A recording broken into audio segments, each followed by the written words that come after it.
শিশু নিকেতনের ছাত্রীদের বিদায় অনুষ্ঠান। আমার এই প্রিয় ক্যাম্পাসে 2টি বছর খুব আনন্দে কাটিয়েছি। এখানে অনেক সোনালী স্মৃতি জড়িয়ে আছে। আমার এই প্রিয় প্রতিষ্ঠানের প্রতিটি সদস্যই খুব আন্তরিক, যাদের নাম আমি অতি শ্রদ্ধার সাথে স্মরণ করতে চাই। আমার শ্রদ্ধা বড় ম্যামকে, তিনি আমাকে অনেক আদর স্নেহ করেন, যা আমার জীবনের চলার পথে পাথেয় হয়ে থাকছে। আরো শ্রদ্ধার সাথে স্মরণ করতে চাই আমাদের প্রিয় বড় স্যারকে, আমার প্রিয় স্যার ও ম্যামদের, যারা কিনা অত্যন্ত আন্তরিকতার সাথে আমাকে পাঠদান ও দিক নির্দেশনা দিয়েছেন।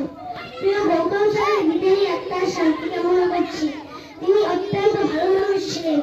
আজ তিনি বেঁচে থাকলে আমাদের মাঝে উপস্থিত থাকতেন। আমার প্রিয় বাহাদুর আঙ্কেল ও সিদ্দিক আঙ্কেল, ওনাদের খুব মিস করব, কারণ তাদের এক একজনের আন্তরিকতায় আমি মুগ্ধ। আমার প্রিয় এই ক্যাম্পাসের সাফল্য কামনা করছি। এই ক্যাম্পাস ছাড়তে আমার খুব কষ্ট হচ্ছে। আশা করি আমাদের বড় ম্যাম, শিক্ষকগণ ও সদস্যদের নেতৃত্বে 2025 সালে ফাতেমা শিশু নিকেতন পৌঁছে যাবে এক অন্যতম উচ্চতায়। সবাই আমার জন্য দোয়া করবেন, আমি যেন একজন